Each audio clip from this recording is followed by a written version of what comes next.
Star delta starter में सबसे पहले स्टार कॉन्टेक्टर ने ऑपरेट होना चाहिए, फिर स्टार कॉन्टेक्टर के जरिए मेन कॉन्टेक्टर ने ऑपरेट होना चाहिए।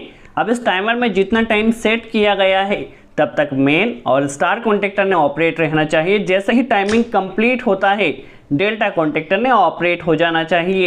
इस तरह से यदि हम कनेक्शन करते हैं तो किसी भी वजह से या तो हमारा टाइमर खराब हो जाता है या स्टार कॉन्टेक्टर खराब हो जाता है तो वहां पर शॉर्टिंग होने के चांसेस नहीं रहेंगे। तो जब भी आप स्टार डेल्टा स्टार्टर बनाएं तो सबसे पहले आपको स्टार कॉन्टेक्टर को ही ऑपरेट करना है। तो किस तरह इसका प्रैक्टिकली कनेक्शन किया जाएगा, किस तरह ड्राइंग में इसकी वर्किंग होगी, हर एक स्टेप को हम बहुत आसान तरह से सीखने वाले हैं। तो वीडियो को लास्ट तक जरूर वॉच कीजिए। चलिए वीडियो स्टार्ट करते हैं। और सबसे पहले हम समझ लेते हैं स्टार डेल्टा स्टार्टर के लिए हमें कौन कौन से कंपोनेंट्स की ज़रूरत होगी। तो हमें 3 कॉन्टेक्टर लगाना होगा, मेन कॉन्टेक्टर, डेल्टा कॉन्टेक्टर और स्टार कॉन्टेक्टर। देखिए 3 कॉन्टेक्टर हमें कनेक्ट करना है। इसके अलावा एक ओवरलोड रिले लगाना होगा ताकि जब भी हमारी मोटर ज़्यादा करंट लेगी तो वहाँ पर हमें ट्रिपिंग मिल सके। तो देखिए यहाँ पर हमने एक ओवरलोड रिले लगाया, एक ऑन डिले टाइमर लगाना है। आप किसी भी कंपनी का ऑन डिले टाइमर लगा सकते हैं। हमारे पास टेंस कंपनी का है तो हमने टेंस कंपनी का ऑन डिले टाइमर लगाया है। आपके पास जो भी मॉडल का ऑन डिले टाइमर हो आप लगा सकते हैं। ये हमारे पास एक EAPL मॉडल का ऑन डिले टाइमर है। यहाँ पर हम इस टाइमर को इसलिए लगा रहे हैं क्योंकि आपको यहाँ पे टाइमिंग शो होता रहेगा अभी कितने सेकंड बचे हुए हैं, इसलिए हमने यहाँ पे इस on delay of delay timer का यूज किया है। इसके अलावा एक स्टार्ट पुश बटन, इसमें NC एलिमेंट कनेक्ट किया गया, एक स्टॉप पुश बटन जिसमें NO एलिमेंट कनेक्ट किया गया है।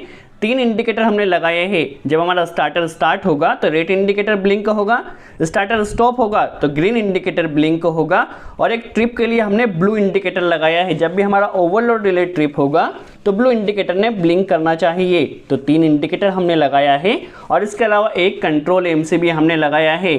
जस्ट आज के स्टूडियो में हम कंट्रोल वायरिंग सीख रहे हैं। सबसे पहले इस ड्राइंग को आप वॉच कर लीजिए। देखिए हमारे पास 3 कॉन्टेक्टर है। यहाँ पर मेन कॉन्टेक्टर को हमने K1 नाम दिया है, डेल्टा कॉन्टेक्टर को K2 नाम दिया और स्टार कॉन्टेक्टर को K3 नाम दिया है। अब किस तरह से कंट्रोल वायरिंग की जाएगी समझ लेते हैं। यहाँ से लाइन का कनेक्शन होगा, यहाँ से न्यूट्रल का कनेक्शन होगा।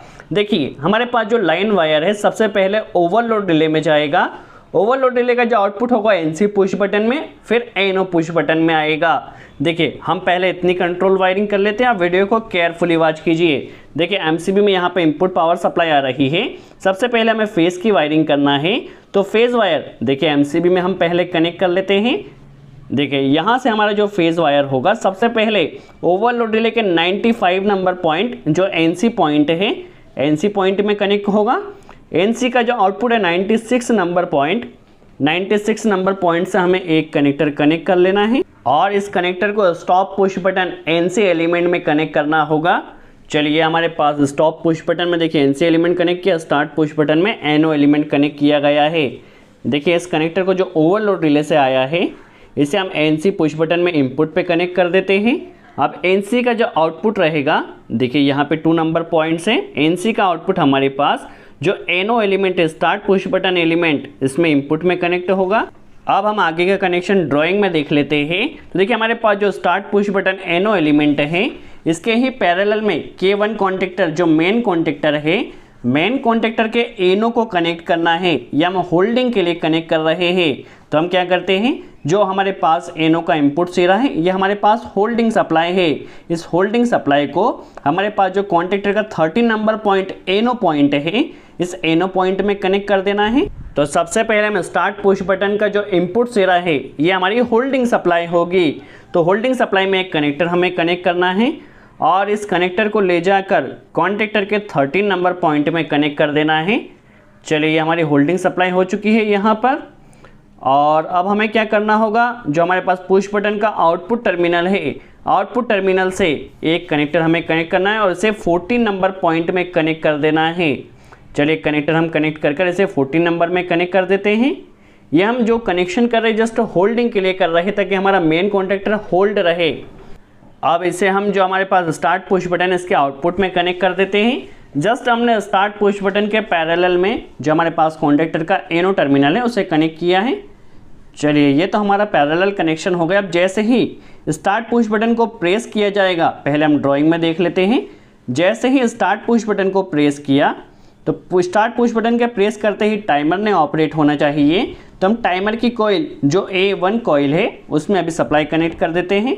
देखिए जैसे पुश बटन को प्रेस किया जाएगा यहाँ पर एक कनेक्टर कनेक्ट किया और इसे ले जाकर टाइमर की कॉइल जो A1 कॉइल है A1 कॉइल में कनेक्ट कर देना है। सबसे पहले हम टाइमर के बारे में जान लेते हैं। ये हमारे पास देखिए एक on delay of delay timer है। देखिए टाइमर को ऑपरेट होने के लिए A1 और A2 में हमें सबसे पहले इनपुट पावर सप्लाई कनेक्ट करना होती है। इस टाइमर में एक ट्रिगरिंग का फंक्शन भी दिया गया है। तो कॉइल में जब आप सप्लाई कनेक्ट करें तो ट्रिगरिंग में भी कनेक्शन कर देना है। A1 और A2 में आपको 220 वोल्ट AC सप्लाई कनेक्ट करना है। यदि आपके पास DC सप्लाई है तो फिर आप A3 और A2 को यूज़ कीजिए, तो आप DC सप्लाई में भी इस टाइमर का यूज़ कर सकते हैं।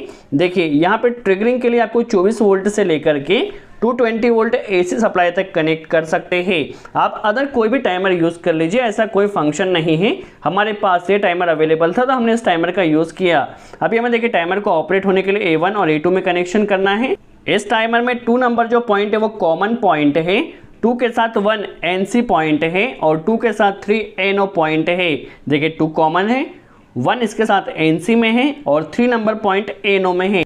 अभी हमें टाइमर को ऑन डिले में यूज़ करना है, तो इसके लिए देखिए यहाँ पे जो नॉब दी गई है उसे हम ऑन डिले में देखिए ऑन डिले की रेंज में कर लेते हैं।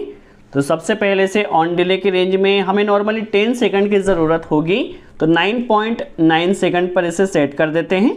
देखिए ऑन डिले में इसे अभी हमने सेट कर लिया है। देखिए ऑन डिले में क्या होगा, जितना टाइम हमने टाइमर में सेट किया है उतने टाइम तक कॉमन की सप्लाई NC से निकलेगी। जैसे ही टाइमिंग कंप्लीट हो जाएगा तो कॉमन की सप्लाई NO से निकलेगी।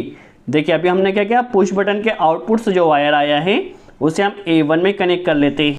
अब चूंकि टाइमर को ऑपरेट होने के लिए ट्रिगरिंग पॉइंट में भी A1 की सप्लाई कनेक्ट करना होगी, इसलिए हमने एक कनेक्टर कनेक्ट किया। सबसे पहले इस कनेक्टर को हम A1 में कनेक्ट कर लेते हैं और यहीं से उस कनेक्टर को हम ट्रिगरिंग के TR पॉइंट में कनेक्ट कर देते हैं। तो देखिए हमारे पास टाइमर में अभी फेस का कनेक्शन हो चुका है। अब यहीं से आप चाहो तो स्टार्ट पुश बटन के आउटपुट से भी कनेक्टर ले सकते हैं, टाइमर के इनपुट से भी कनेक्टर ले सकते हैं और इसे आपको टाइमर के कॉमन में कनेक्ट कर देना है। देखिए टाइमर के कॉमन से टाइमर का NC और NO दोनों पॉइंट यूज़ हो जाएगा। तो हम क्या करते हैं, यहीं से एक कनेक्टर कनेक्ट करते हैं और इसे 2 नंबर पॉइंट जो कॉमन पॉइंट है कॉमन पॉइंट में हमने कनेक्ट कर लिया है। आप चाहो तो पुश बटन से भी इस कनेक्टर को ले सकते हैं। हमने टाइमर की कॉइल से ही लिया है। फॉर एग्जांपल हमने 10 सेकंड सेट किया तो 10 सेकंड तक स्टार कॉन्टेक्टर ने ऑपरेट होना चाहिए। बट हमें क्या करना है, इसमें इंटरलॉकिंग भी करना है। इसलिए हम क्या करेंगे, जो डेल्टा कॉन्टेक्टर है डेल्टा कॉन्टेक्टर का NC पॉइंट को हमें यूज़ करना है ताकि एट ए टाइम हमारे दोनों कॉन्टेक्टर साथ में ऑपरेट ना हो सके। सबसे पहले हम इस कॉन्टेक्टर को देख लेते हैं। देखिए इस कॉन्टेक्टर में हमें एक NO पॉइंट दिया गया है 13 और 14 नंबर पॉइंट और यहाँ पर एक NC पॉइंट भी दिया गया है। देखिए नीचे की तरफ NC पॉइंट दिया गया है। यह कॉन्टेक्टर के पावर टर्मिनल है जिसमें हमें लोड का कनेक्शन करना होता है। अब देखिए कॉन्टेक्टर को ऑपरेट होने के लिए हमें वहाँ पे 220 वोल्ट AC सप्लाई कनेक्ट करना है। तो फेज और न्यूट्रल आप चाहे तो एक ही तरफ A1 और A2 में कनेक्ट कर दीजिए। यदि आप अपोजिट साइड पर कनेक्ट करना चाहते हैं तो A1 इधर कनेक्ट कर दीजिए और A2 उधर कनेक्ट कर दीजिए। यदि आप एक ही तरफ सप्लाई कनेक्ट करना चाहते हैं तो भी आप कर सकते हैं। अब जैसा कि हमने कहा सबसे पहले स्टार कॉन्टेक्टर को ऑपरेट करना है। तो टाइमर का जो NC पॉइंट है 1 नंबर पॉइंट से कनेक्टर लिया, इसे डेल्टा कॉन्टेक्टर के NC से लेना है ताकि इंटरलॉकिंग हो सके। एट ए टाइम हमारे दो कॉन्टेक्टर ऑपरेट नहीं होंगे। अब देखिए NC का जो आउटपुट रहेगा वहाँ से एक कनेक्टर लिया है। देखिए NC के आउटपुट से हमने एक कनेक्टर ले लिया है और इसे ले जाकर हमारे पास जो स्टार कॉन्टेक्टर की कॉइल है A1 कॉइल, इसे स्टार कॉन्टेक्टर की A1 कॉइल में कनेक्ट कर देना है। देखिए ऐसा हमने इसलिए किया है ताकि वहाँ पर इंटरलॉकिंग हो सके, एट ए टाइम हमारे दोनों कॉन्टेक्टर ऑपरेट नहीं हो। तो वहाँ पर हमने देखिए A1 में फेस कनेक्ट हो चुका है। अब हमें डेल्टा कॉन्टेक्टर को पिकअप करना है। तो डेल्टा कॉन्टेक्टर के लिए देखिए हमें क्या करना है, टाइमर का NO यूज़ करना है ताकि जैसे ही टाइमर का टाइमिंग कंप्लीट हो तो जो NC की सप्लाई है वो NO में आ जाएगी। और यहाँ पर हमें इंटरलॉकिंग करने के लिए स्टार कॉन्टेक्टर के NC को यूज़ कर डेल्टा कॉन्टेक्टर को ऑपरेट कर देना है। जस्ट सिंपल कनेक्शन है। तो देखिए हमने क्या किया, टाइमर के NO में 3 नंबर पॉइंट में एक कनेक्टर कनेक्ट किया है। अब हमें डेल्टा को ऑपरेट करना है तो हमने क्या किया, स्टार कॉन्टेक्टर के NC में सबसे पहले एक कनेक्टर कनेक्ट किया। अब स्टार कॉन्टेक्टर के NC के आउटपुट में एक कनेक्टर हम कनेक्ट कर लेते हैं। ये जस्ट हम इंटरलॉकिंग के लिए कर रहे हैं। अब देखिए यहाँ पर क्या होगा, जब स्टार कॉन्टेक्टर स्टॉप रहेगा तभी ये सप्लाई पास होगी और ये हमारे डेल्टा कॉन्टेक्टर को ऑपरेट करेगी। तो यहाँ पे डेल्टा कॉन्टेक्टर की कॉइल में भी सप्लाई, फेज सप्लाई अभी आ चुकी है। तो देखिए हमारे पास यहाँ पे टाइमर का इतना कनेक्शन हो चुका है। अब हमें मेन कॉन्टेक्टर को ऑपरेट करना है, K1 कॉन्टेक्टर को। तो देखिए K1 कॉन्टेक्टर को ऑपरेट करने के लिए हमने क्या करना है, जो स्टार कॉन्टेक्टर है, स्टार कॉन्टेक्टर K3 कॉन्टेक्टर का NO यूज़ करना है, ताकि पहले स्टार कॉन्टेक्टर ऑपरेट होगा, फिर स्टार कॉन्टेक्टर के बाद मेन कॉन्टेक्टर ऑपरेट होगा। इसलिए हमें क्या करना है, K3 का NO यूज़ करना है। तो यहाँ से देखिए हमारे पास सबसे पहले NC में जो सप्लाई आ रही है, तो हम क्या करते हैं, इस NC से एक कनेक्टर कनेक्ट कर लेते हैं और इसे स्टार कॉन्टेक्टर का जो NO टर्मिनल है, इस NO टर्मिनल में कनेक्ट कर लेते हैं। देखिए यहाँ पर NO टर्मिनल में कनेक्ट हो चुका है। अब स्टार कॉन्टेक्टर के NO से यह सप्लाई, जब स्टार कॉन्टेक्टर पिकअप होगा तब NO NC बनेगा, तब यह सप्लाई पास होगी और यह जाएगी मेन कॉन्टेक्टर को ऑपरेट करने के लिए। तो देखिए सबसे पहले हमारा स्टार कॉन्टेक्टर ऑपरेट होगा, फिर स्टार कॉन्टेक्टर के NO से मेन कॉन्टेक्टर ऑपरेट होगा। तो यहाँ पर हम क्या करते हैं, मेन कॉन्टेक्टर की A1 कॉइल में इस सप्लाई को कनेक्ट कर देते हैं। देखिए अब हमें क्या करना है, मेन कॉन्टेक्टर को होल्डिंग भी कनेक्ट करना है। तो यहाँ पर देखिए K1 के NO को जो हमने यूज़ किया था, तो वहाँ से हमें क्या करना है, एक कनेक्टर कनेक्ट करना है कॉइल से। तो हमने देखिए एक कनेक्टर हमारे कॉन्टेक्टर की कॉइल A1 से कनेक्ट किया है। देखिए A1 से इस कनेक्टर को हमने कनेक्ट किया। अब इस कनेक्टर को ले जाकर जो हमारे पास NO टर्मिनल का आउटपुट से रहा है 14 नंबर पॉइंट, इसे 14 नंबर पॉइंट में यहाँ पर कनेक्ट कर देना है, जिससे क्या होगा, एक बार जैसे ही पुश बटन को प्रेस किया जाएगा हमारा कॉन्टेक्टर यहाँ परमानेंटली होल्ड हो जाएगा। देखिए इसे 14 नंबर पॉइंट में कनेक्ट कर देना है।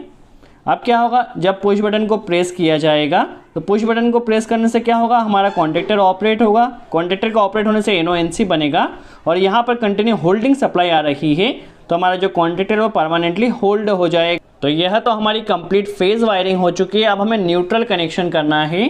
तो न्यूट्रल कनेक्शन के लिए MCB का आउटपुट से एक कनेक्टर लेना है, उसे हमें तीनों कॉन्टेक्टर की A2 कॉइल में कनेक्ट कर देना है और टाइमर में कनेक्ट करना होगा। तो देखिए यहाँ से हमने क्या किया, MCB का आउटपुट से न्यूट्रल के लिए एक कनेक्टर लिया है, इसे कॉन्टेक्टर की कॉइल A2 में सबसे पहले कनेक्ट करना है। यहीं से हमने एक कनेक्टर और लिया है ताकि हम यहाँ से टाइमर में भी लूपिंग कर सकें। तो देखिए यहाँ से एक कनेक्टर जो लिया है, इसे ले जाकर टाइमर की कॉइल जो A2 है, A2 में न्यूट्रल कनेक्ट कर देना है। यहीं से एक कनेक्टर हमने और कनेक्ट किया है और इसे ले जाकर जो हमारा डेल्टा कॉन्टेक्टर की कॉइल A2 है, डेल्टा की A2 में कनेक्ट कर दिया और यहीं से स्टार की A2 में हमने कनेक्ट कर दिया है। तो हमारा देखिए तीनों कॉन्टेक्टर और टाइमर में न्यूट्रल का कनेक्शन कंप्लीट हो चुका है। अब हमें यदि इंडिकेटर का कनेक्शन करना हो तो इंडिकेटर के कनेक्शन किस तरह से किया जाएगा समझ लेते हैं।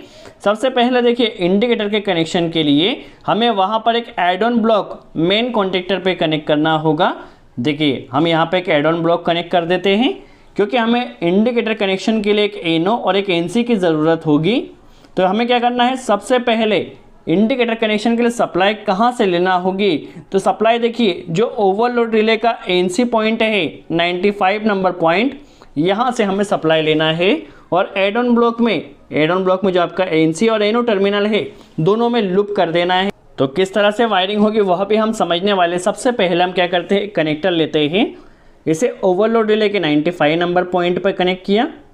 अब इस कनेक्टर को जो एड ऑन ब्लॉक है, इस एड ऑन ब्लॉक के NO पॉइंट पर कनेक्ट कर देते हैं। चलिए NO पॉइंट पर कनेक्ट किया, यहीं से कनेक्टर लिया और इसे NC पॉइंट पर कनेक्ट कर देना है। दैट मीन्स देखिए इस एड ऑन ब्लॉक में NO और NC में कंटिन्यू अभी सप्लाई आ रही है। सबसे पहले हम स्टार्ट इंडिकेटर का कनेक्शन कर लेते हैं। देखिए जैसे ही कॉन्टेक्टर ऑपरेट होगा, कॉन्टेक्टर के ऑपरेट होने से NO NC बनेगा और यहाँ पर सप्लाई आएगी। देखिए इस कनेक्टर में सप्लाई आएगी। इस कनेक्टर को ले जाकर हमारे पास जो स्टार्ट इंडिकेटर है, इसे स्टार्ट इंडिकेटर में कनेक्ट कर देना है। जैसे ही हमारा मेन कॉन्टेक्टर ऑपरेट होगा, तो मेन कॉन्टेक्टर का ऑपरेट होते ही हमारा स्टार्ट जो इंडिकेटर है वो ब्लिंक करेगा, जिससे हमें इंडिकेशन मिलेगा हमारा स्टार्टर अब स्टार्ट हो चुका है। तो हमने क्या किया, जो एड ऑन ब्लॉक का NO टर्मिनल है वहाँ से कनेक्टर लेकर स्टार्ट इंडिकेटर में कनेक्शन किया। अब हमें क्या करना है, जो NC टर्मिनल है, देखिए जो एड ऑन ब्लॉक का NC टर्मिनल है यहाँ से कनेक्टर लेना है और इस कनेक्टर को ले जाकर जो स्टॉप इंडिकेटर ग्रीन इंडिकेटर है उसे ग्रीन इंडिकेटर में कनेक्ट कर देना है।